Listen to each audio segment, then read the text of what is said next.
گائے کا شکر تو بنتا ہے، آپ کا بھی شکریہ کہ آپ تشریف لائے. اگر پردے میں رہ کے بہن سن رہی ہیں تو بہت بہت شکریہ. دیکھیں آداب مجلس علم میں سے ہے کہ جب کسی عالم دین کا بیان ہو تو غیر ضروری ایکٹیویٹیز سب ختم کر دی جائیں. یہ خلاف سنت اور مقبول ہوتا ہے کہ آپ کا ویڈیوز بنانا، پکچر کھینچنا، آپس میں گفتگو کرنا، آگے آنا پیچھے جانا، بلا ضرورت اٹھ کے پیچھے جانا، یہ سب ممنوع ہو جاتا ہے. حتیٰ کہ اعلیٰ حضرت امام اہل سنت رضی اللہ تعالیٰ عنہ فرماتے ہیں کہ اگر عذر نہ ہو تو ٹھیک لگا کر بیان نہ سنا جائے. وجہ اس کی یہ ہے کہ ٹیک لگا کے نیند آتی ہے تو پھر ضروری تعلیم ہوئی ہے اور جائز ناجائز اور ناجائز جائز سنائی دیتا ہے. تو اس لیے کوشش کریں تاکہ بیٹھنے میں آپ کو علم کرو تو مزہ ہی ہوگا آپ کے ساتھ. لیکن تھوڑا سا ایکٹیو ہو کر، اور جتنے کھڑے ہیں ہمارے بھائی نشیب رکھیں، آرام سے بیٹھیے، اور پیچھے اگر جگہ ہے تو تھوڑا سا آگے سے آ جائیں کہ پیچھے والوں کو ہلا کر آگے نہ آنا پڑے بلکہ وہ وہیں پر ہی جلوہ ہو جائے. آج کا موضوع حضرت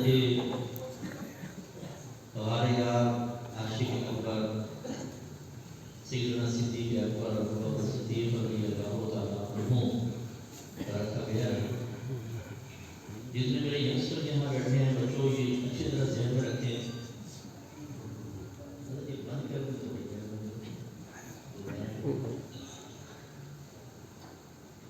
یاد رکھیں ہم یہ کیوں اذکار کرتے ہیں، بزرگوں کا ذکر کیوں کیا جاتا ہے. اس کی بنیادی وجہ یہ ہوتی ہے کہ ایک تو ہم ان کے احسانات کو یاد رکھیں.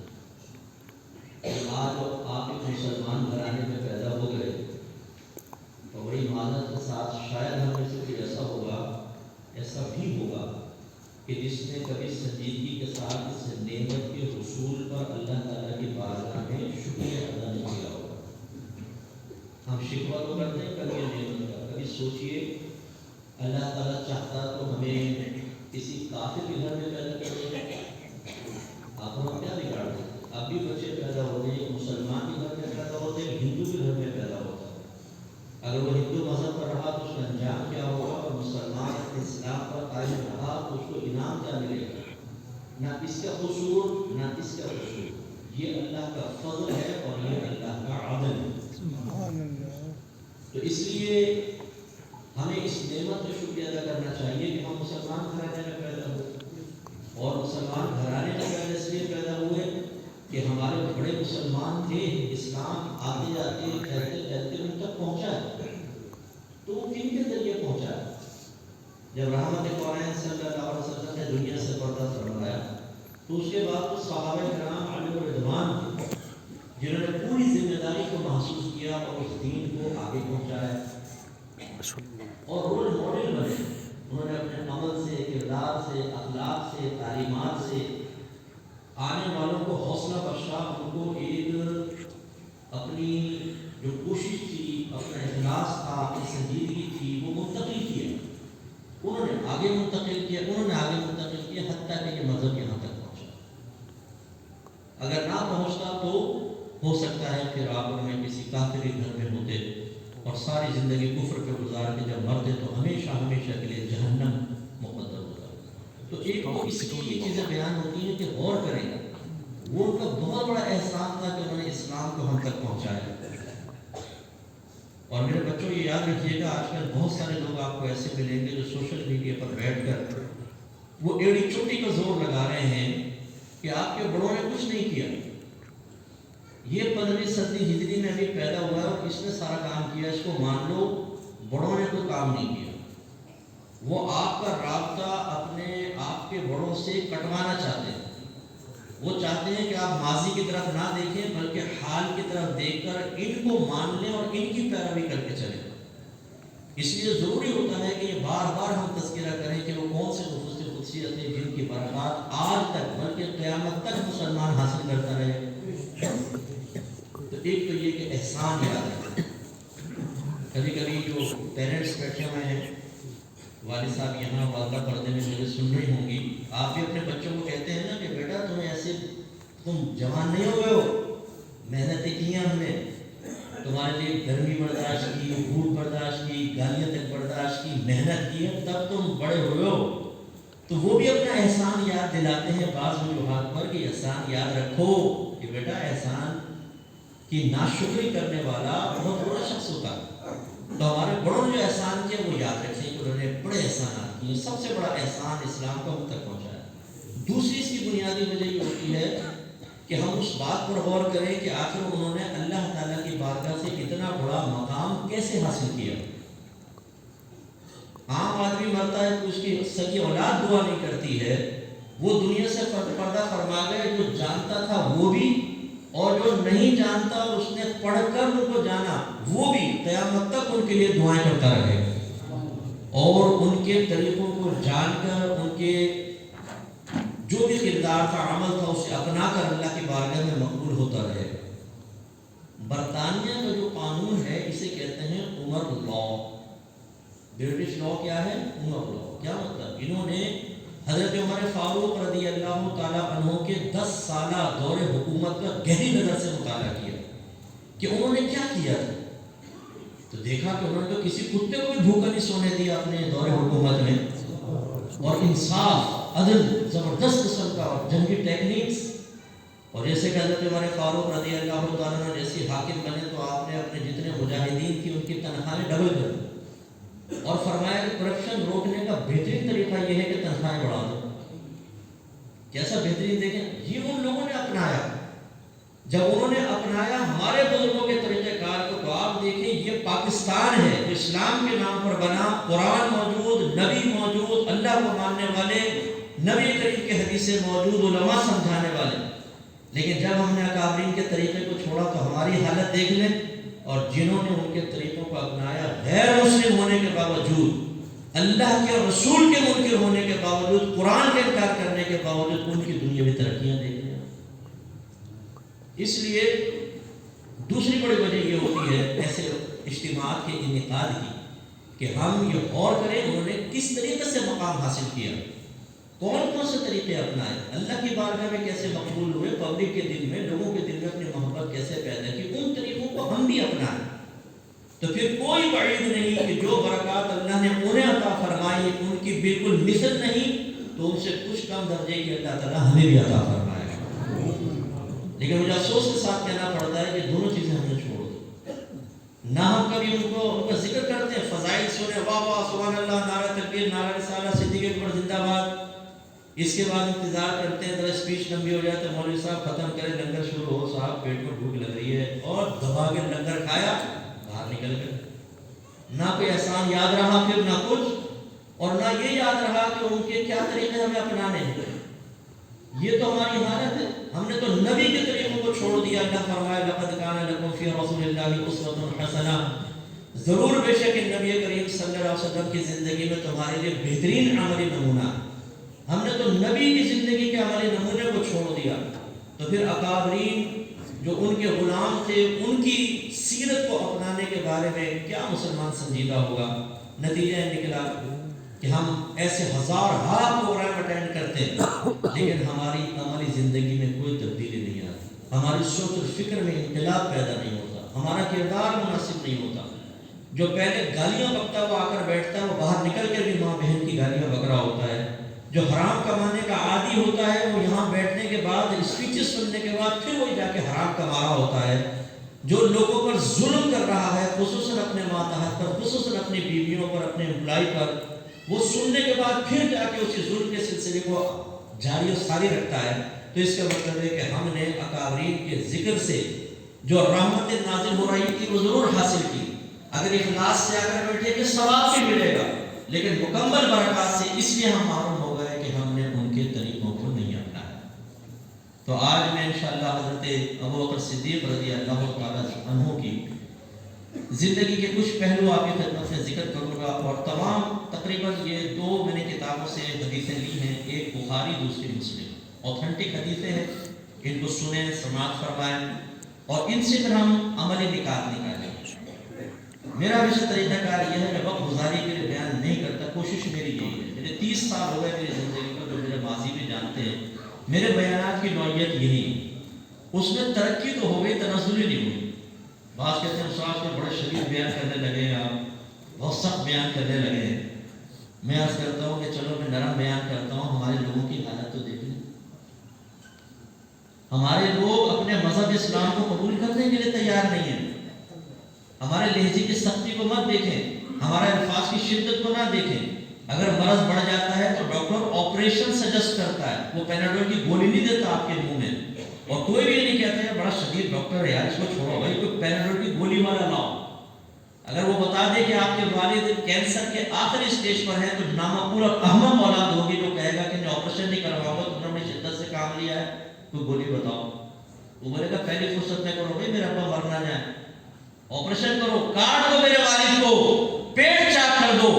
اور اس کے بعد میں سائن کروایا جاتا ہے کہ گارنٹی نہیں ہے کہ بچ بھی جائیں، کرو سائن، اگر موت ہوگی تو ہمیں کچھ آبجیکٹ نہیں کرو، یا سائن بھی کر دیتے.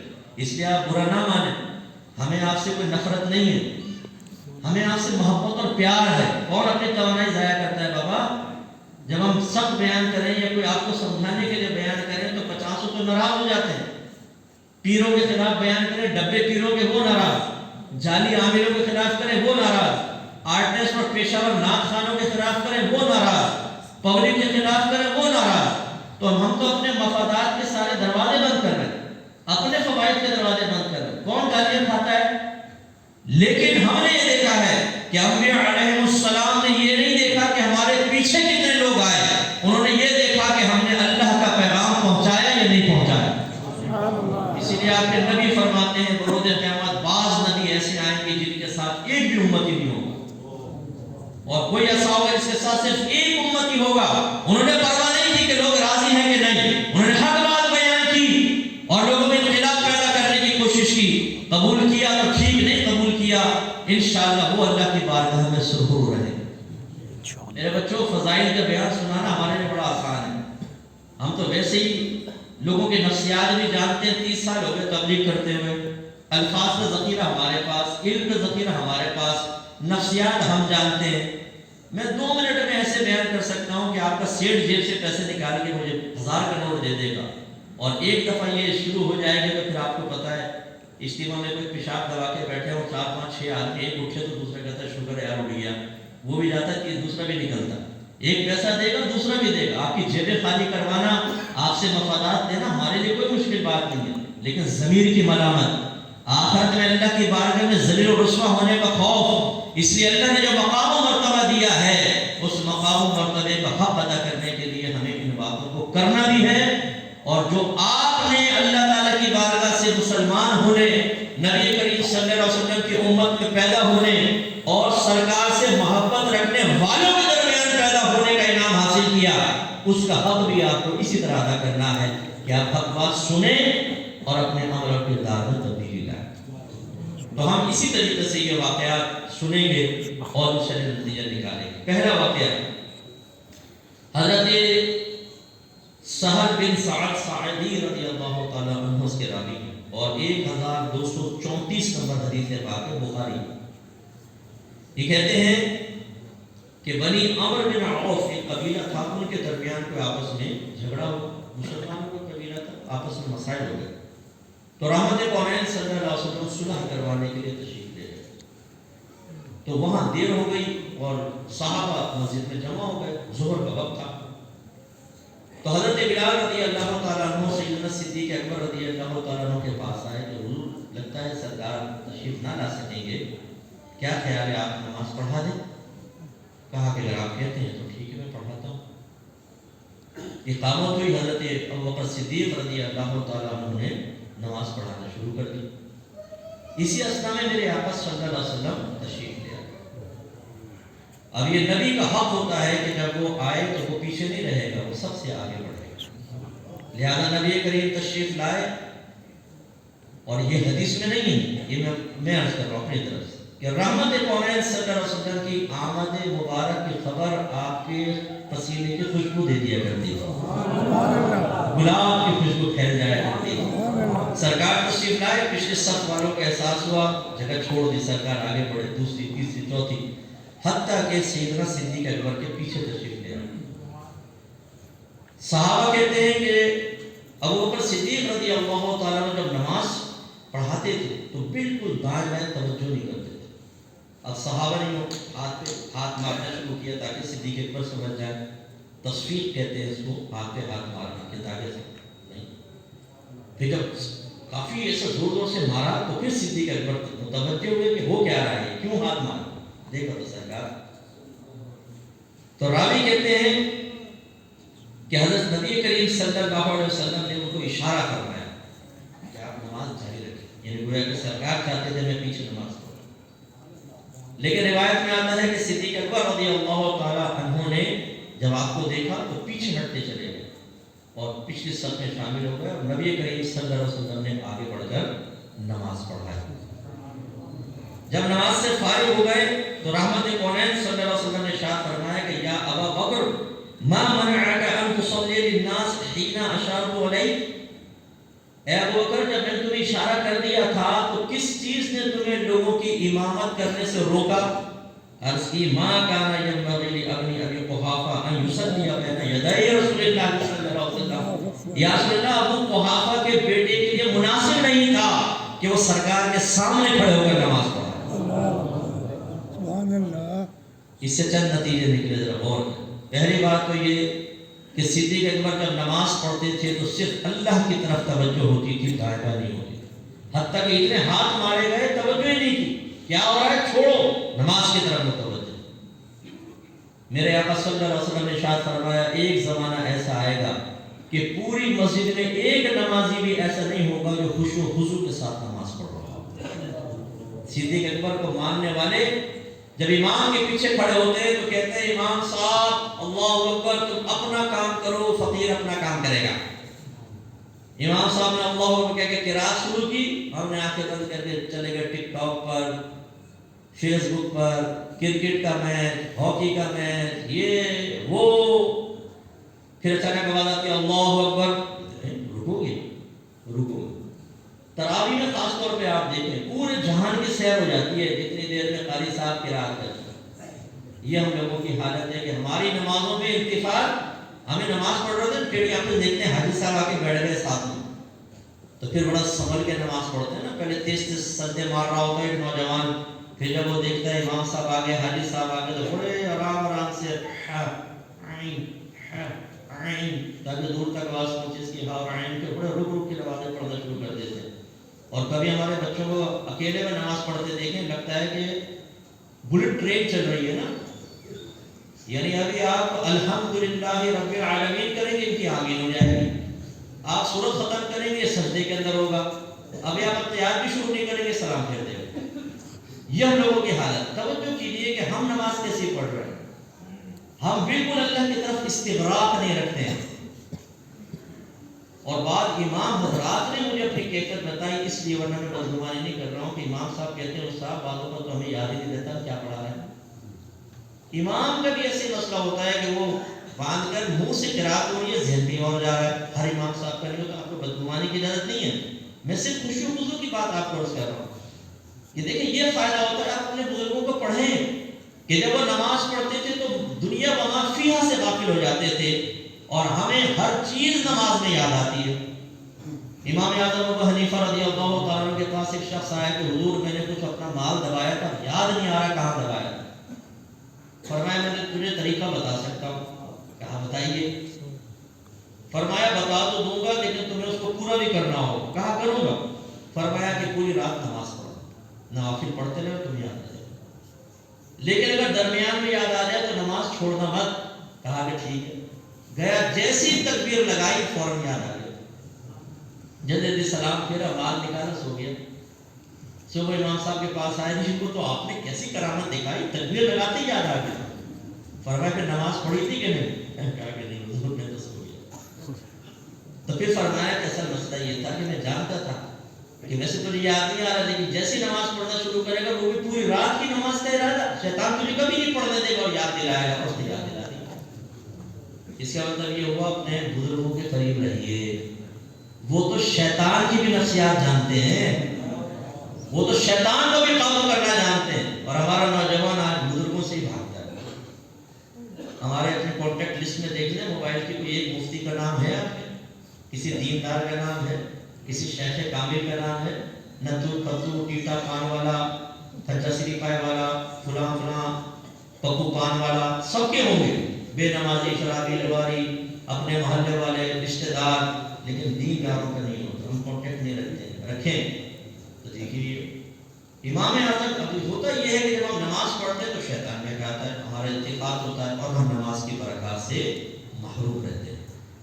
نبی کریم صلی اللہ علیہ وسلم نے ارشاد فرمایا، یہ دیکھیے اکابرین کیوں ایسا کرتے تھے، غور کریں، وہ عامل لوگ تھے، وہ نبی کریم صلی اللہ علیہ وسلم کی زبان اقدس سے نکلنے والے جملوں کا احترام کرتے تھے، وہ ادب کرتے تھے، خیال کرتے تھے. انہیں پتہ تھا یہ ایسا قیمتی خزانہ ہے جو اللہ کے خاص خزانوں سے ان کو عطا کیا گیا ہے، جو اس خزانے کو حاصل کرے گا وہ بھی اللہ تعالیٰ کی بارگاہ میں مقبول اور محبوب ہوگا. لہذا نبی کریم نے ارشاد فرمایا، جس نے 2 رکعت نماز اس طرح ادا کی کہ اس میں دنیا کا کوئی خیال اپنے دل میں نہ لایا، وہ گناہوں سے ایسا پاک و صاف ہو جائے گا جیسے آج ہی اپنی ماں کے پیٹ سے پیدا ہوا. یعنی تمام صغیرہ تمام صغیرہ. میری عادت ہے اگر کچھ سن رہا ہو اس کو اپنائے تو بہت اچھی بات ہے.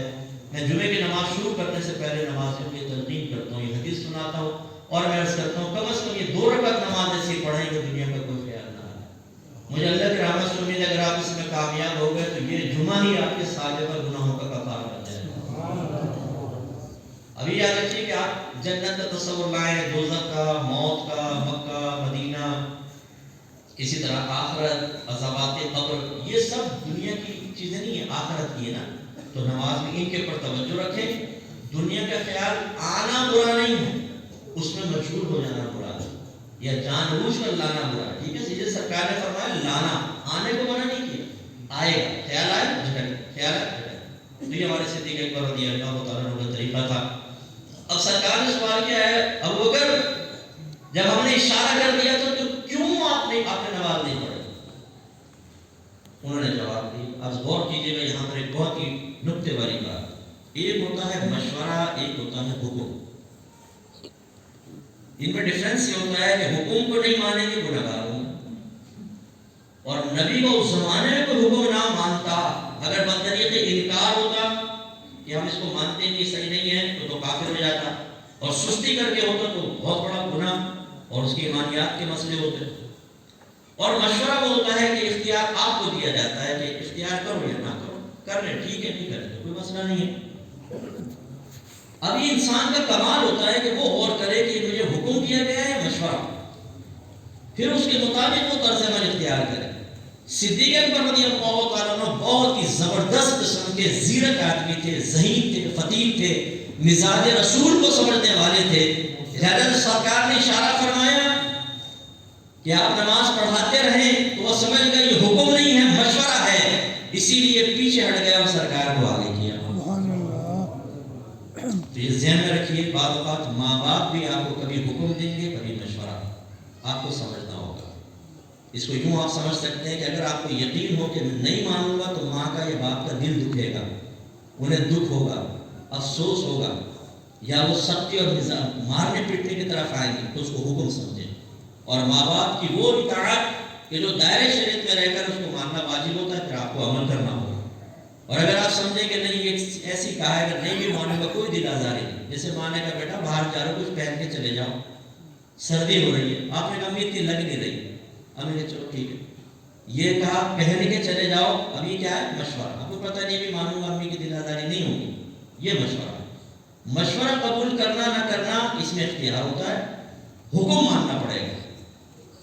جب سیدہ عائشہ صدیقہ رضی اللہ تعالیٰ عنہ کی آزاد کردہ کنیز حضرت بریرہ رضی اللہ تعالیٰ عنہ آزاد ہوئی تو سرکار نے ان کو اختیار دیا کہ آپ اپنے شوہر کے نکاح میں باقی رہنا چاہیں تب بھی ٹھیک، اور نہ رہنا چاہیں تو نکاح ختم ہو. اس کو خیال عفت کہتے ہیں. انہوں نے عرض کیا رسول اللہ میں اختیار نہیں کرنا چاہتا. ٹھیک ہے. وہ اتنی محبت کرتے تھے، حضرت مغیث ان کا نام تھا، اپنی زوجہ سے، کہ کہتے ہیں راوی کہتے ہیں کہ مدینے کی گلیوں میں بریرہ آگے ہوتی تھی اور وہ پیچھے جا رہے ہوتے تھے، اور ان کی آنکھوں سے آنسو بہتے حتیٰ کہ داڑھی سے ٹپکتے تھے، کتنا پیار کرتے تھے. تو جب یہ حالت دیکھی نا تو سرکار نے ایک دفعہ بریرہ سے فرمایا بریرہ تم دیکھ رہی ہو تم سے کتنی محبت کرتا ہے، تو تم اس کو اختیار کرو. حضرت بریرہ رضی اللہ تعالیٰ عنہ نے اس کیا سن رہا یہ حکم ہے یا مشورہ؟ غور کریں، بخاری کی روایت ہے، حکم ہے یا مشورہ؟ سرکار نے فرمایا مشورہ ہے۔ عرض اگر مشورہ ہے رسول اللہ تو پھر میں اس کو اختیار نہیں کرنا چاہتی، سرکار نے اختیار دے۔ اس لیے سمجھیے، آپ کے پیر صاحب آپ کو کچھ کہتے ہیں تو آپ دیکھیں کہ یہ مشورہ ہے یا حکم۔ آپ کے ٹیچر آپ کو کچھ کہتے ہیں، آپ کو شعور حاصل ہونا چاہیے کہ یہ مشورہ ہے یا حکم۔ آپ کے مسجد کے امام صاحب آپ سے کچھ کہتے ہیں، آپ کو شعور ہونا چاہیے یہ مشورہ ہے یا حکم۔ حکم ماننا ضروری ہوتا ہے، مشورے کو آپ ٹال سکتے ہیں۔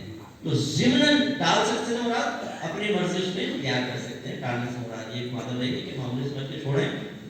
اس میں ضمناً ایک بات آپ سمجھیں، عوام الناس سے گزارش کر رہا ہوں، علماء ہیں وہ مستثنیٰ ہیں اس سے، کہ جب آپ قرآن پڑھتے ہیں، حدیث پڑھتے ہیں، ان میں الفاظ بعض اوقات ایسے ہوتے ہیں کہ بظاہر حکم نظر آتے ہیں، یہ سرکار حکم دے رہے ہیں، لیکن علماء جانتے ہیں کہ یہاں پہ حکم نہیں دے رہے، سرکار مشورہ دے رہے ہیں۔ اور اس مشورے کی وہ پہچانتے وہ کیسے ہیں؟ مثلا ایک حدیث سامنے آئی، سرکار نے اس پہ وہ حکم دے رہے ہیں، لیکن علماء نے دیکھا کہ صحابہ نے اس حکم پر عمل نہیں کیا۔ اب یہ کیسے ہو سکتا تھا کہ سرکار حکم دے اور صحابہ عمل نہ کریں؟ اس کا مطلب ہے کہ یہ حکم نہیں تھا بلکہ مشورہ۔ اس لیے آپ یہ نہ کریں جو ہمارے آج کل نوجوانوں نے کہ کہیں سے بھی پوسٹ آئی اس پہ کچھ لکھا ہو کہ یار نبی نے یہ فرمایا اور علماء کی حالت نہیں۔ آج کل بڑے بے عمل علماء ہیں، بتاؤ ان کے پیچھے کیسے چلے؟ نبی کے حکم فرما رہے یہ کرنا ہے۔ آپ نے آج تک دین نہیں سیکھا، آپ کا مذہبی گھرانے سے تعلق نہیں، ایک پوسٹ پہنچی تو آپ کو اتنا علم آ گیا، اور جو 20 سال سے علم پڑھا رہے ہیں ان تک یہ حدیث ہی نہیں پہنچی، وہ سمجھ ہی نہیں پائے۔ یا کچھ سمجھداری کا مظاہرہ تو کرو بھائی، غور تو کرو۔ اس لیے اپنے علماء اہل سنت سے فوراً وزن ہو جانا کہ دیکھو سرکار نے تو یہ فرمایا، یہ دیکھو پوسٹ میں یہ پتہ نہیں کیا کر رہے ہیں، یہ آپ کو نہیں پتہ چلے گا۔ آپ کے علماء جو متقی پرہیزگار بعمل علماء ہیں، علماء حقہ ہیں، ان کا عمل اگر آپ کے سامنے ہے تو یاد رکھیے گا حدیث بھی مقابل آئے گی، آپ ان کے عمل کو اختیار کریں گے، حدیث کو نہیں۔ کیوں؟ اس لیے نہیں کہ مان اللہ حدیث چھڑوا رہا ہوں، بلکہ اس لیے کہ حدیث کی شرح آپ کے سامنے نہیں ہے، آپ ابھی نہیں پہچان پا رہے کہ حدیث کیا کہہ رہی ہے، علماء نے پہچان کر اس کے مخالف طرز عمل اختیار کیا، تو اس کا مطلب یہ ہوا کہ یا تو ان کے پاس کوئی اور حدیث موجود ہے یا یہ حدیث منسوخ ہو چکی ہے، اس پر عمل نہیں کیا جائے گا۔ میں ایک مثال آپ کو دیتا ہوں، سرکار صلی اللہ علیہ وسلم نے فرمایا کسی کے سالن میں مکھی گر جائے تو اس کو ڈبو دو، پھر اس کو نکالو اور پھینک دو، سالن کھا لو، کیونکہ مکھی کے 2 پر ہوتے ہیں، ایک پر میں شفا ہے، ایک میں بیماری ہے، جب یہ گرتی ہے تو بیماری والا پر پہلے ڈالتی ہے، جب اس کو ڈبو کر نکال کے پھینک دو تو شفا والا پر بیماری والے پر کے ضرر کو ختم کر دے۔ اب بظاہر حکم کیا ہے؟ مکھی گر جائے ڈبو، کہہ رہا نکالو، دوسرا حکم، کھانا کھا لو، تیسرا حکم۔ لیکن علماء جانتے ہیں یہ حکم نہیں ہے، مشورہ ہے۔ آپ اگر نہیں کھانا چاہتے نہ کھائیں، اس کو ڈبونا نہیں چاہتے نہ ڈبونا، ایسے نکال کے پھینک دیں، وہ کھانا کسی غریب کو دے دیں، جس کو نہ پتا ہو دے سکتے ہیں آپ، اس میں کوئی مسئلہ نہیں، اگر آپ کی طبیعت نہیں چاہ رہی تو یوں ہزار حدیثیں ہوتی ہیں۔ اس لیے اچھی طرح یاد رکھیں کہ دور ایسا چل رہا ہے کہ قریت کر حدیثیں نکال کر علماء اہل سنت اور آپ کے اکابرین کے خلاف استعمال کی جائیں گی۔ دیکھو حدیث میں یہ آیا اور سنی یہ کر رہے ہیں، حدیث میں یہ آیا آپ کے علماء یہ کہہ رہے ہیں۔ اس وقت علماء سے بزن ہونے کے بجائے اگر آپ میں جستجو کا مادہ ہے، اگر تحقیق حق اور حق کے تحقیق ادا کرنا چاہتے ہیں تو علماء سے آپ رجوع کر سکتے ہیں کہ حضور حدیث بظاہر یہ کہہ رہی ہے اور ہمارا طرز عمل یہ ہے کہ فرق کیوں۔ انشاءاللہ جب وہ آپ کو تشریح کریں گے تو 14 طبق روشن ہو جائے گی، آپ میں وہ زبردست یہ ہوئی بات ہو جائے گی۔ اس لیے اپنے علماء سے بزن نہ ہو۔ تو یہاں یہ مشورہ تھا، مشورہ قبول کر لیا۔ حکم ہوتا تو صدیق اکبر کی مجال نہیں تھی کہ نبی کریم صلی اللہ علیہ وسلم کے حکم کی مخالفت فرمائے۔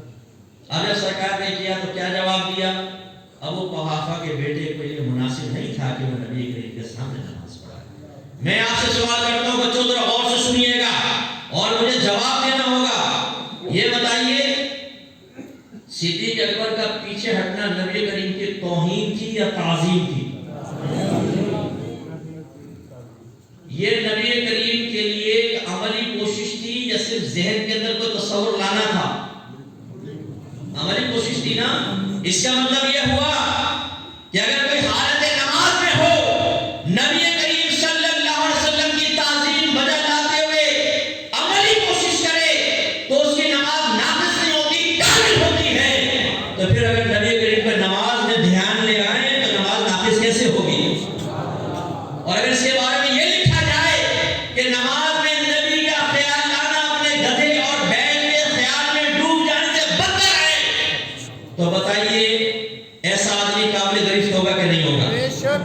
اور جب وجہ پوچھی جائے تو جواب یہ دیا جائے کہ ہم نے تو اس لیے کہا کہ اگر نماز میں نبی کا خیال آئے گا تو تعظیم کے ساتھ آئے گا، اور نماز میں تو اللہ کی تعظیم چاہیے، تو پھر اللہ کی تعظیم سے نبی کریم کی تعظیم کی طرف دھیان جائے گا یا دونوں کی طرف جائے گا اور شرک متحقق ہوگا. اس لیے تو ہم سوال کرتے ہیں، یہ بتائیے کہ صدیق اکبر رضی اللہ عنہ پر شرک کا فتویٰ کیوں نہ لگا کہ انہوں نے تو عملی طور پر نبی کریم کو آگے کیا، وہ پیچھے ہو گئے. صدیق اکبر کا طرز عمل ہمارے لیے رول ماڈل ہے، اور نبی کریم صلی اللہ علیہ وسلم کو اس پر آبجیکشن نہ کرنا یہ ثابت کرتا ہے کہ صدیق اکبر کا نماز میں نبی کی تعظیم بجا لانا عین نبی کریم کی مرضی کے مطابق تھا، اور نبی کریم وہی کرتے ہیں تو اللہ وہی فرماتا ہے. اس کا مطلب ہے نماز میں نبی کی تعظیم بجا لانا اور نبی کی تعظیم کرنا، تعظیم نبی کا خیال لانا، یہ خود اللہ تبارک و تعالیٰ کی مشیت اور مرضی کے مطابق. اس کے بعد یہ کہیں گے نہیں دیکھو نماز میں نبی کا خیال نہ لاؤ، کیوں نہ لائے جبکہ اللہ نے واجب کر دیا ہے کہ نبی کا خیال لاؤ. آپ تیار پڑھتے ہیں کیا کہتے ہیں؟ السلام علیکہ ایھا النبی. کس کا خیال آتا ہے؟ نبی کا یا اپنے والد صاحب کا؟ نبی کا. توہین کے ساتھ آتا ہے، تحقیر کے ساتھ آتا ہے، توہین اور تعظیم کے ساتھ آتا ہے. اگر نبی کریم کا خیال لانا نماز میں تعظیم باری تعالیٰ کی راہ میں رکاوٹ ہوتا تو پھر ہم آپ سے سوال کرتے ہیں، یہ بتائیے کہ کیوں اللہ نے نماز میں اتحیات میں نبی کا ذکر کر کے پھر ان کا تصور ذہن میں تعظیم لا کر اپنی نماز کو مکمل کرنا واجب کیوں قرار دیا؟ کس وجہ سے؟ اس لیے غلط قسم کا خیال ہے کہ یہ نماز میں نبی کریم کا خیال نہ لاؤ. نماز میں نبی کا خیال آئے گا تو یاد رکھیں نماز تو اور کامل ہوگی. اللہ کی طرف توجہ، نبی کی طرف توجہ، نبی کی طرف توجہ، اللہ کی طرف توجہ ہے. یعنی مراد یہ نہیں کہ معاذ اللہ ثم معاذ اللہ کے نبی کو خدا ہیں، نو. مراد یہ ہے کہ اگر نبی کریم کی طرف توجہ ہوگی تو اس کو غیر اللہ کی طرف توجہ کرنا نہیں کہیں گے، یعنی اس کو دنیا کی طرف کو توجہ ہونا نہیں کہیں گے، یہ اللہ کی طرف ہی توجہ کرنا کہہ رہا ہے. جیسے جنت کا تصور کریں، دوزخ کا کریں، آخرت کا کریں، موت کا کریں، عذابات قبر کے بارے میں سوچیں، تو اس کو یہ نہیں کہا جائے گا آپ دنیا کے بارے میں، بلکہ یہ کہا جائے گا آپ اللہ کی طرف ہی متوجہ ہیں. ان معانی میں آپ کو ذکر کر رہا ہوں. دیکھ رہے نبی کریم صلی اللہ علیہ وسلم نے فرمایا تم اس طرح نماز ادا کرو گویا کہ تم اللہ تعالیٰ کو دیکھ رہے ہو، اور اگر تم اللہ کو نہیں دیکھتے تو وہ تو تمہیں دیکھ ہی رہا ہے. اب اس طرح نماز پڑھو جیسے تم اللہ کو دیکھ رہے ہو، کہ اللہ تعالیٰ کو ہم کیسے دیکھ سکتے ہیں؟ ہے کہ نہیں؟ لیکن یہ تصور لانے کی کوشش کرو گویا کہ جیسے تم دیکھ رہے ہو. اگر نہیں دیکھتے تو اللہ تو تمہیں دیکھا، یہ تصور لے کر آؤ. اس کا مطلب اصل کیا ہے؟ ایسی چیز کا تصور کہ اللہ تبارک و تعالیٰ کی طرف ہماری توجہ رہے. تو صدیق اکبر رضی اللہ تعالیٰ عنہ نے قیامت تک کے مسلمانوں کو ایک درس دیا کہ نماز میں نبی کے خیال لانے سے نماز ناقص نہیں ہوتی، بلکہ تعظیماً عمل اختیار کرنا کہ پیچھے ہٹ کے نبی کریم صلی اللہ علیہ وسلم کو مصلی دے دینا، ایک عملی تعظیم بجا لانا، اس سے بھی نماز ناقص نہیں ہوتی بلکہ کامل و اکمل ہو جاتی. اور پھر نبی کریم کا خاموش ہونا، اس پہ اعتراض نہ کرنا، یہ اس کو اور تائید اور توثیق بخش رہا ہے. اچھا ذرا غور کیجیے، میں آپ سے کوشچن کرتا ہوں، بتائیں صدیق اکبر پیچھے کیوں ہٹے تھے؟ بولیے. کیا یہ بات جو آپ کو مجھے سمجھ میں آ رہی ہے نبی کریم کو سمجھ میں نہیں آئی؟ آئی نا؟ یہ کون سی ایسی بات؟ پھر کیوں پوچھا اے صدیق تم پیچھے کیوں ہٹے جبکہ میں نے اشارہ کر دیا تھا؟ اس لیے کہ صدیق اپنی زبان سے کہے اور قیامت تک کے لیے ثابت ہو جائے کہ جس کی توجہ ان اشارات کی طرف نہ ہو وہ صراحت سے جان لے کہ صدیق اکبر نماز میں نبی کی تعظیم بجا لا رہا ہے. پھر تم بھی اگر نبی کے کریم صلی اللہ علیہ وسلم کی تعظیم کرو گے، چاہے حالت نماز میں ہو، نماز ناقص نہیں ہوگی، شرک نہیں ہوگا، بلکہ یہ عین ایمان اور تمہاری نماز کامل ہوگی۔ اگلی حدیث کی طرف حضرت، یہ حدیث نمبر ہے 5122، بخاری کی روایت۔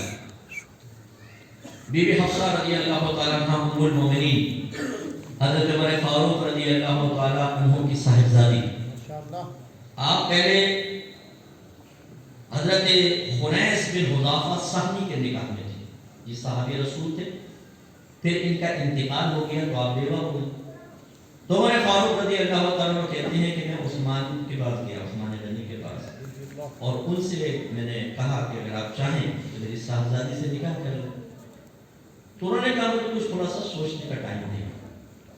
میں کہا ٹھیک ہے، وہ کچھ رات رکے، کچھ دن رکے، پھر میں ملا تو میں نے کہا کیا ارادہ ہے آپ کا؟ تو انہوں نے کہا بھائی میرا نکاح کا ارادہ نہیں۔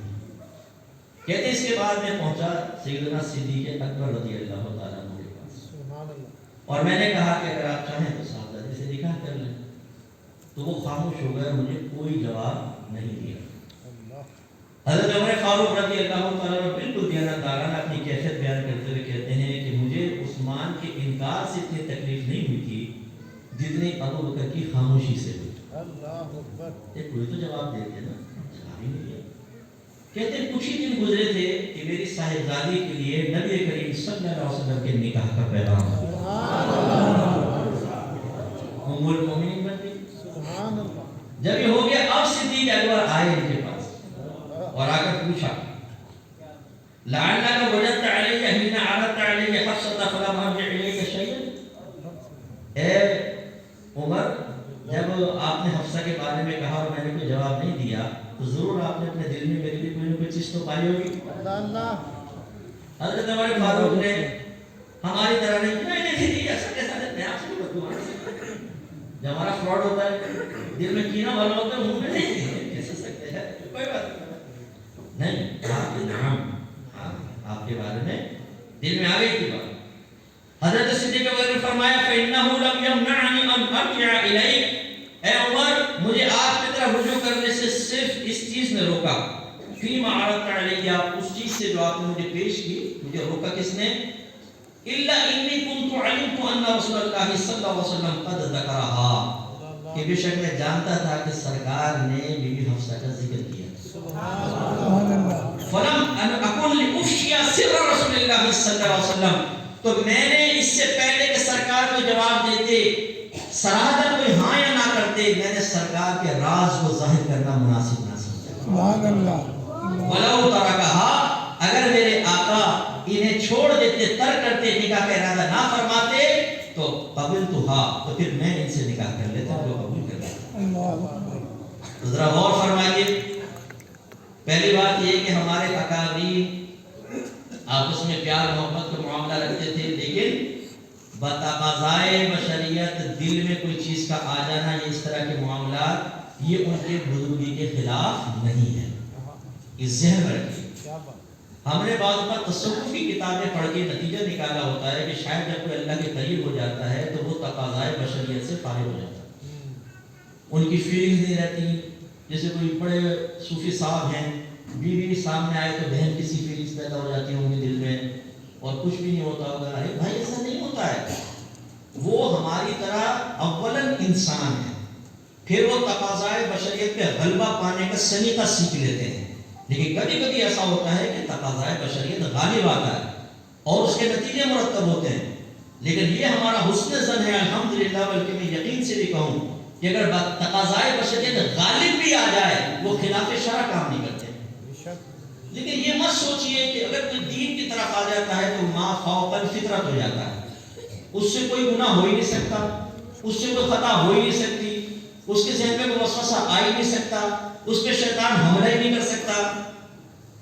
جب ہم اس قسم کا کسی مذہبی شخصیت کے لیے ذہن بنا لیتے ہیں اور کبھی اس سے کوئی خطا ظاہر ہو جاتی ہے تو ہم شوق ہو جاتے ہیں اور ہم کہتے ہیں ہمیں ان سے تو امید تھی، کیسے ہو جائے؟ آپ کو نہیں تھی امید، مجھے بھی نہیں تھی، لیکن میرے ذہن کے گوشے میں تھا کہ ان سے ایسا ہو سکتا ہے، مجھ سے بھی ہو سکتی ہے خطا، آپ سے بھی ہو سکتی ہے۔ نتیجہ کیا نکلتا ہے؟ کہ پھر ہم فوراً اپنی وفاداری بدل دیتے ہیں، مرکز عقیدت چینج کر دیتے ہیں، عقیدت منقطع کر دیتے ہیں. پیر صاحب سے غلطی ظاہر ہو گئی ہے، باعمل متقی پرہیزگار، خطا ان سے بھی ہو سکتی ہے، انسان ہے یار، بتقاضۂ بشریت ہو گئی، کوئی معاملہ ہو گیا. ہم کہتے ہیں مجھے تو امید نہیں تھی کہ اس سے ایسا ہو. دیکھو نا یہ ہو گیا، دل کھٹا ہو. اب کہاں جا رہے ہو؟ شلوار والی سرکار کے پاس.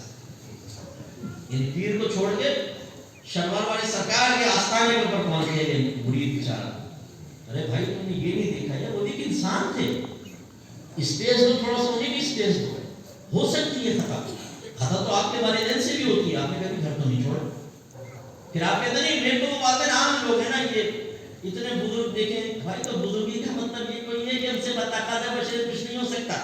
اس لیے میرے بچوں یاد رکھیے، کبھی بھی اپنے علماء اہل سنت سے اس وجہ سے بدظن نہ ہو کہ ایک پوسٹ آئی آپ کے پاس، دیکھیں فلاں کیا کر رہا ہے، دیکھیں فلاں کیا کر رہا ہے، اور آپ نے کہا یار دیکھو بس ہمیں تو امید نہیں تھی ایسا کریں گے، فوراً آپ نے مرکز عقیدت تبدیل کر لی. آپ بدظن ہو گئے. نہ صرف بدظن ہو گئے بلکہ آپ نے ان کو گالیاں دینا نیکی کا کام سمجھ لیا. معاذ اللہ، ان کو ذلیل و رسوا کرنا آپ نے وجہ سمجھ لیا. آپ نے وہ پوسٹ اپنے واٹس ایپ گروپس میں عام کر کے اگر 2 کو پتا تھا تو آپ نے 5000 تک اطلاع پہنچائی کہ اس نے کون سا کارنامہ کیا تھا. اور ہو سکتا ہے وہ تو تائب ہو کر اللہ کی بارگاہ میں دوبارہ مقام پالے، لیکن جو آپ بدظن اور کینہ رکھ کر جہنمی بننے کی کوشش کر رہے ہیں اور جو اتنے لوگوں کو بدظن کر کے اپنے لیے گناہ جاریہ کا سامان کر دیا، اس کا تدارک کیسے ہو؟ اس لیے یہ یاد رکھیں کہ ہمارے اکابرین بھی انسان تھے. کبھی کبھار ایسا ہو جاتا تھا، ایسے معاملات کے دیکھیں دل میں بات آ رہی کیوں میری بیٹی کو منع کیا. تو یہ نہیں ہوا کہ انہوں نے قطع تعلق کر لیا، قطع رحمی کر لی، کوئی برا بھلا کہنا شروع کیا، اچانک دل میں خیال آیا، دکھ ہوا تو ٹھیک ہے ہوا. دکھ تو ہوا نا، محسوس ہوا. اس لیے بچوں اچھی طرح یاد رکھیں، اگر کوئی پیر صاحب ہیں، اگر کوئی عالم دین ہے، اگر کوئی لیڈر ہیں، ان سے بھی خطا ہو سکتی ہے، ان کے دل میں بھی ایسی باتیں آ سکتی ہیں. کوئی آپ جن کو صوفی سمجھتے ہیں، جن کو ولی کہتے ہیں، آپ ان سے اگر ایسا معاملہ ہو جائے تو اپنے حسن عقیدت کو ختم نہ کریں.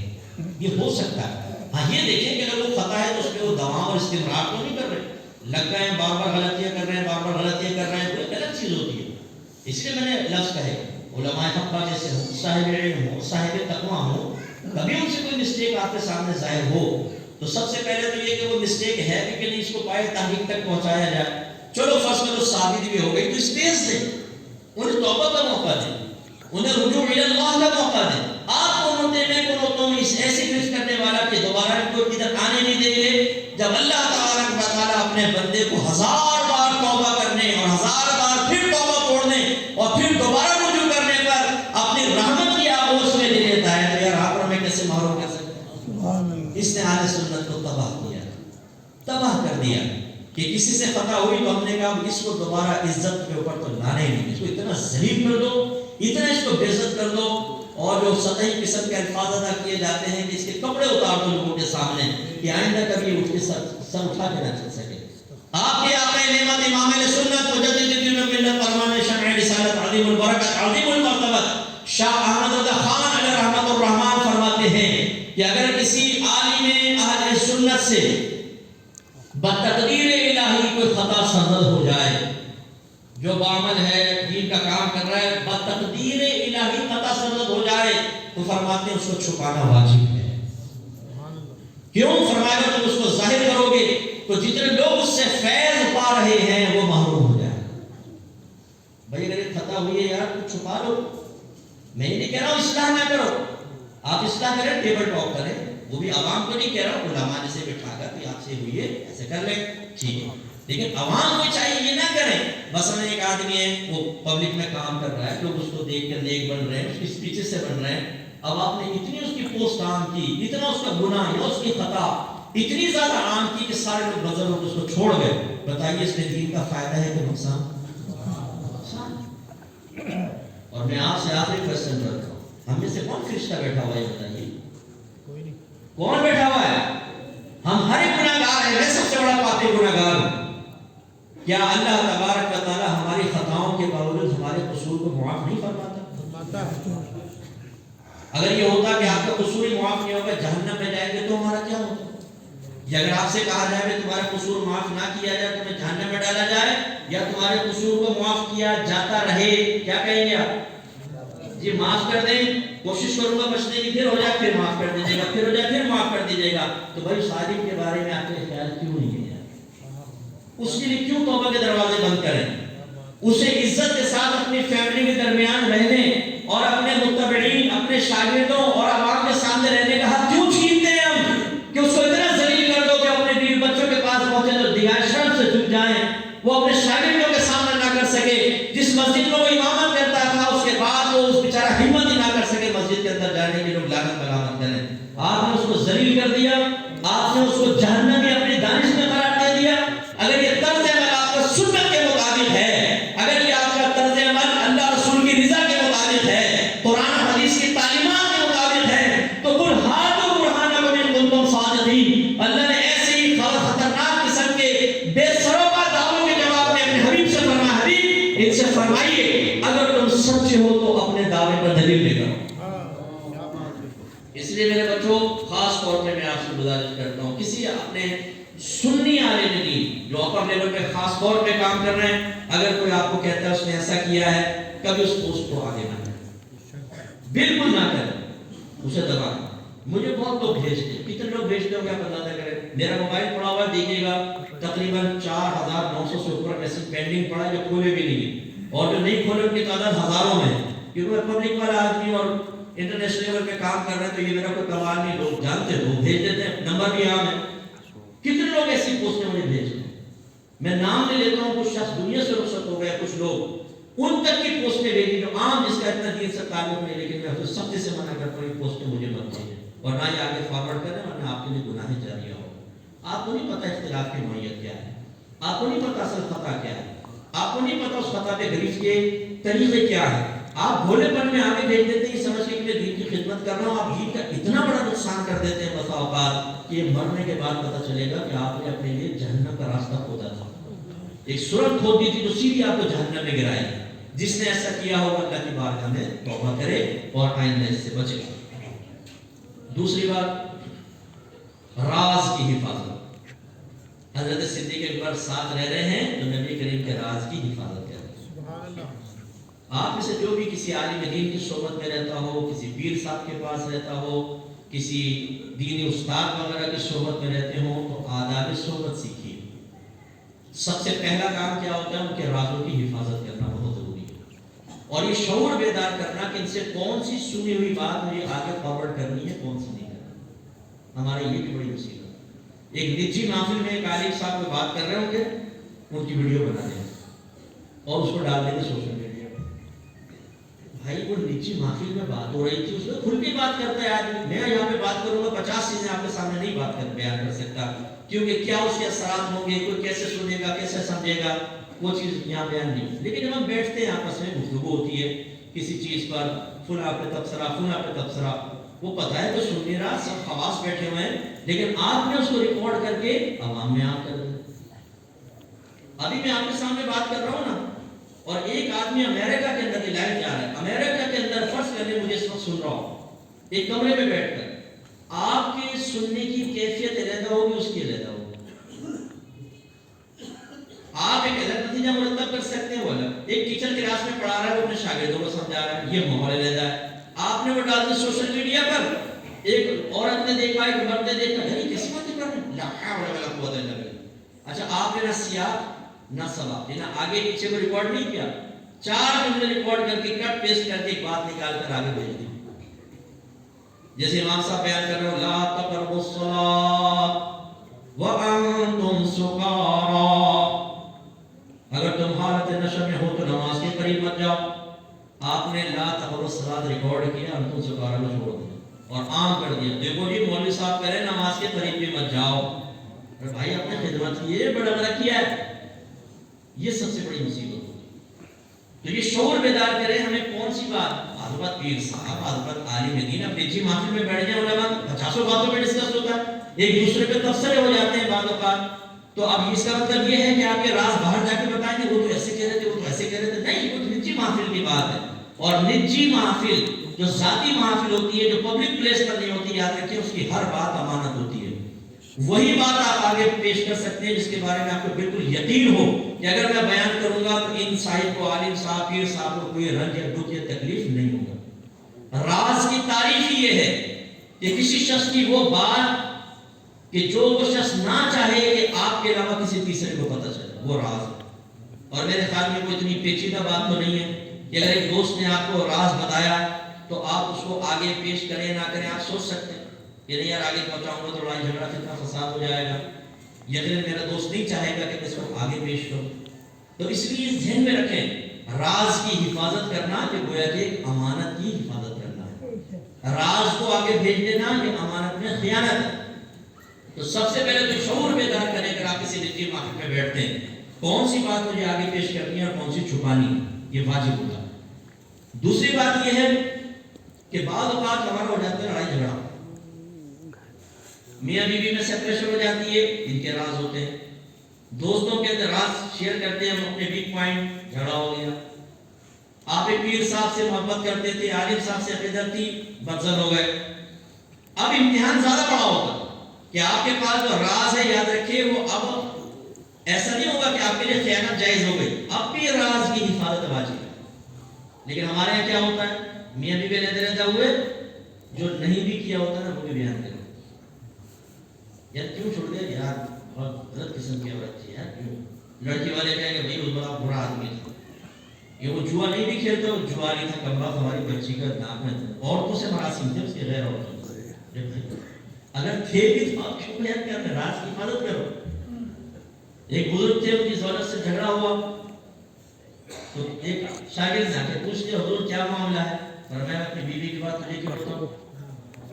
کچھ عرصے بعد سیپریشن ہو گئی، کہا کہ حضور اب بتا دے کیا معاملہ ہوا؟ فرمایا اجنبی عورت کی بات تجھے کیوں بتاؤں؟ لیکن یہ کمال ہوتا ہے ہمارے بزرگوں کا، اور ہم تو ہمارے پیٹ اتنے ہلکے ہیں، بعض ہم نے بھی لیڈیز ورژن بیٹھے ہوئے یہاں پہ، ان کا سافٹ ویئر لیڈیز والا ہوتا ہے، لیڈیز کا کیا ہوتا ہے اکثر پیٹ میں گولے اٹھتے ہیں نا، بات رہتی نہیں ہے، گھومتی رہتی ہے، کسی کو بتا دوں کسی کو بتا دوں، ایک نے بتائی وہ کہے گی دیکھو کسی کو کہنا نہیں، ہاں نہیں کہوں گی، ابھی آگے کیا کرے گی، دیکھو میں تمہیں بتا رہی ہوں، اس نے منع کیا تھا صرف تمہیں بتا رہی ہوں، تم کسی اور کو نہ بتانا، وہ کہتی ہے فکر مت کر تیری سنت پر عمل کرو، یہ آواز سے نہیں بڑھا، یہ مسجد تو نہیں ہے نا، فنائے مسجد تھوڑا آواز سے نہیں، تو وہ بھی یہی کرتی ہے کہ وہ تیسری کو بتاتی ہے۔ اس لیے کسی سیانے نے کہا کہ اگر پورے خاندان میں کوئی بات لیک آؤٹ کرنی ہے تو گھر کی کسی خاتون کو کہہ کر کہہ دینا، کسی دوسری کو نہ بتانا، انشاءاللہ بیوی سے لندن سب جگہ پہنچا دیں۔ تو ایسی بات مرد ہو گئی ہلکے پیٹ والے، ٹکتی نہیں پیٹ میں بات، جو ہوگا آفس میں جا کے بتا دیں گے، نیکی کی باتیں سسرال میں، سسرال کی بات فلاں جگہ، یہ چیزیں لڑکیاں بھی ایسے کریں، اس سے بنتے ہیں فتنے فساد۔ ایسا نہ کریں، راز کی حفاظت کریں، اپنے سینے کو سمندر کی طرح کریں۔ جب آپ کسی کے بارے پاس بیٹھتے ہیں اس کی باتیں امانت ہیں آپ کے سینے کے اندر، وہ باہر نہیں نکلنی چاہیے۔ میری والدہ کو اللہ تعالیٰ جنت الفردوس میں اعلیٰ مقام عطا فرمائے۔ میں اس معاملے میں بڑا مضبوط آدمی ہوں، اللہ کی عطا ہی ہوتی ہے، اس گاڈ گفٹڈ چیزیں ہوتی ہیں۔ عورتوں کی عادت ہوتی ہے قرے دینے کی تھوڑی سی، تو میری امی کئی مسئلوں میں مجھے قرے دی تھی، اور میں 30 سال سے تبلیغ کر رہا ہوں، مجھے تو پتا تھا امی کیا کرنے لگی ہے، تو پھر امی کہتے ہیں یہ بتا اس کے ساتھ میں نے جواب دیتا، آخر میں کہتے ہیں اکمل تو بڑا گہرا ہے، تیرے پیٹ سے بات نکالنا بڑا مشکل ہے، یہ کہتا امی کی کوشش ہی کرتی ہے۔ ہمارا تھوڑا سا امی کے ساتھ میں بڑا فری تھا، بڑی محبت کرتے تھے میری امی، اللہ کو جنت الفردوس میں اعلیٰ مقام عطا فرمائے۔ تو اب یہ نہیں ہے کہ اب یہ ہوتا کیا ہے نوجوانوں، اور خدا کے واسطے تم لوگ اپنا کر بسانا بھائی، بیوی نے اپنی بیٹی کی بات بتائی، امی کو جب امی آج میری بیوی کہہ رہی تھی، امی کہتی اچھا کیا یہ ہوتا ہے، وہاں لڑکی نے شوہر سنا، امی کو جا کے بتا، امی ان کے ہاں جو ہوتا ہے میرے ہسبینڈ نے بتایا ہے یہ ہوتا ہے۔ ارے بھائی میاں بیوی ایک دوسرے کو بتائیں، یہ راز ہیں، کیوں بتاتے ہیں ایک دوسرے کو؟ اس سے دل پھٹتے ہیں، اس سے نفرتیں پیدا ہوتی ہیں، اس سے دوریاں پیدا ہوتی ہیں۔ اب شوہر نے بیوی کو کچھ بتایا، اس نے ماں کو بتا دیا، ماں نے کبھی آ کے گھر میں اچانک زبان سے نکل گئی، یہ اس کی والدہ بہن کیا کہیں گی شوہر سے، ارے کم وقت تمہیں ساری باتیں بتاتی اپنی بیوی، ہمیں بدنام کر دیا، ماں بدزن ہوگی نہیں ہوگی۔ اور اس طرح اگر شوہر نے ادھر بتا دیا تو بیوی کہے گی آپ جس قابل ہی تھے کہ آپ کو پڑھا، تو آپ اعتماد کر کے آپ کو بات آپ نے امی کو بتا دی، میرے ابا کیا آپ نے میری امی کے بارے میں آپ نے سب باتیں بتا دی کہ ہمارے گھر میں ہوتا ہے۔ یہ چیزیں صحیح نہیں ہوتی ہیں، راز کی حفاظت کرنا سیکھیں۔ صدیق اکبر ہمیں سکھا رہے ہیں کہ وقتی طور پہ اگر سامنے والا ناراض ہوتا بھی نظر آئے وقت کا انتظار کرو، مصلحت بعد میں بتائیں گے لیکن راز فاش نہ کرو، راز کو دباؤ۔ ایک دوسری چیز ہم نے آج سیکھی صدیق اکبر کے طرز عمل سے۔ اب ایک حدیث دیکھیے، حضرت محمد بن جبیر بن مطعم اپنے والد سے روایت کرتے ہیں، انہیں جبیر بن مطعم کو کے بیان کر رہے ہیں کہ ایک عورت نبی کریم صلی اللہ علیہ وسلم کے پاس حاضر ہوئی اور کوئی اپنا مسئلہ بیان کیا تو رحمت کونین صلی اللہ علیہ وسلم نے فرمایا فَأَمَرَهَا أَن تَرْجِعَ إِلَيْهِ۔ راوی کہتے ہیں نبی کریم نے اس عورت کو حکم دیا کہ تم بعد میں بھی طرف آنا۔ اب اس عورت نے کیا کوئسچن کیا؟ اب یہ کوئسچن کیوں عورت کے دل میں پیدا ہوا کہ کہتے ہو یہ اللہ نے اس کے دل میں عورت اس نے کہا اَرَأَيْتَ إِن جِئْتُ وَلَمْ أَجِدْ، یا رسول اللہ آپ کیا رائے رکھتے ہیں اگر میں آؤں اور آپ کو نہ پاؤں تو پھر میں کس سے رجوع کروں؟ یعنی اگر آپ کا راوی کہتے ہیں کأنها تقول الموت، گویا کہ اس عورت نے گمان کیا کہ اگر آپ وفات پا جائیں تو پھر میں آپ کا کون ایسا قائم مقام ہوگا جس سے میں رجوع کروں؟ میرے آقا صلی اللہ علیہ وسلم نے فرمایا اِلَّمْ تَجِدِينِي فَأَتِي أَبَا بَكْرَ، اگر تم مجھے نہ پاؤ تو ابو بکر کے پاس آنا۔ اس سے دو باتیں معلوم ہوئی، ایک اشارہ ہے کہ میرے بعد خلیفہ ابو بکر ہوگا کیونکہ جو میں تجھے دینے والا ہوں جب میں نے دوں گا تو میرا خلیفہ دے گا اور میرا خلیفہ ابو بکر ہوگا۔ اور دوسرا میرے آقا نے غیبی خبر دی کہ اگر میں چلا بھی جاؤں تو ابو بکر مجھ سے پہلے فوت نہیں ہوگا، میرے بعد بھی فوت ہوگا۔ میرے آقا کو اللہ تبارک و تعالیٰ نے یہ نعمت عطا فرمائی کہ آپ علوم غیبیہ سے مالا مال کیا۔ صدیق اکبر کی فضیلت میں ظاہر ہوئی کہ جو ہم سنی کہتے ہیں کہ ابو بکر خلیفہ بلا فضل ہے، نبی کریم کے بعد سب سے پہلے خلیفہ اول صدیق اکبر ہے، میرے آقا نے اسی طرف اشارہ فرمایا۔ اور اس سے معلوم ہوا کہ خلیفہ وہ ہوتا ہے جو سب سے افضل ہوتا ہے، خلیفہ وہ ہوتا ہے جو سب سے متبعین میں افضل ہوتا ہے۔ معلوم ہوا صحابہ میں سب سے افضل صدیق اکبر ہے۔ تیسرا مسئلہ یہ بھی اس سے ثابت ہوا کہ سب سے افضل کون ہے؟ صدیق اکبر ہمارے نبی کریم صلی اللہ علیہ وسلم نے اطلاع فرمایا۔ یہ صحیح بخاری کی روایت ہے، اس سے پہلے والی میں نمبر آپ کو بتا دوں 3659 تھی، ٹھیک ہے، یہ بھی بخاری کی، اب جو میں بتا رہا ہوں یہ بھی بخاری کی روایت ہے 3660۔ حضرت حمام رضی اللہ تعالیٰ عنہ کہتے ہیں کہ میں نے حضرت عمار کو سنا، وہ کہہ رہے تھے کہ رأیت رسول اللہ صلی اللہ علیہ وسلم وما معه الا 5 اعبد وامرأتان وابو بکر، میں نے نبی کریم صلی اللہ علیہ وسلم کو دیکھا اور آپ کے ساتھ کوئی بھی نہیں تھا سوائے 5 غلاموں کے، 2 عورتوں کے اور 1 ابو بکر کے۔ یہ ہجرت سے پہلے کی بات ہے، اعلان نبوت ہو چکا ہے، 13 سالہ مکی زندگی ہے۔ رحمت کونین صلی اللہ علیہ وسلم نے اعلان نبوت فرمایا ہے، آپ کے قریبی رشتہ داروں نے آپ کی بات ماننے سے انکار کیا ہے۔ ابو لہب نے اسی مجلس اور محفل میں جس میں نبی کریم نے اعلان نبوت فرما کر ان کو دین کی طرف بلایا، کھڑے ہو کر کہہ دیا ہے معاذ اللہ محمد تیرے ہاتھ ٹوٹ جائیں، تو نے اس لیے ہمیں بلایا؟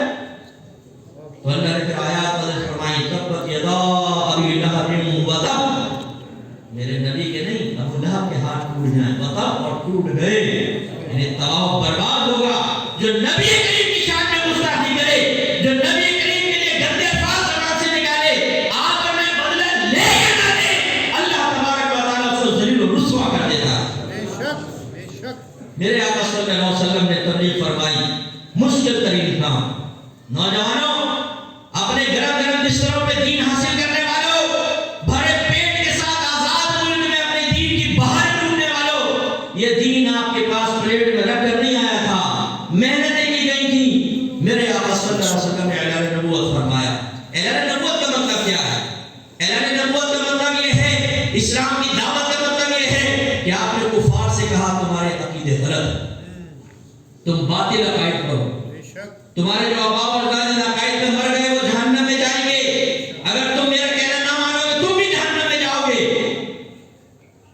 مجھے بتائیے اگر ایک آدمی ابھی کھڑے ہو کر کہے تم سب کے عقیدے غلیظ ہیں، گندے ہیں، تم سب جہنم میں جاؤ گے، ہم کیا کریں گے اس کے ساتھ؟ بولیے کیا کریں؟ گلاب کے ہاتھ ڈالیں گے، منہ میں گلاب جامن دیں گے، یا اسے قبرستان تک پہنچانے کی سعی احسن کریں گے؟ لازم بات ہے کہ اس کو چھوڑا نہیں جائے گا۔ عقیدہ بدلنا کسی کے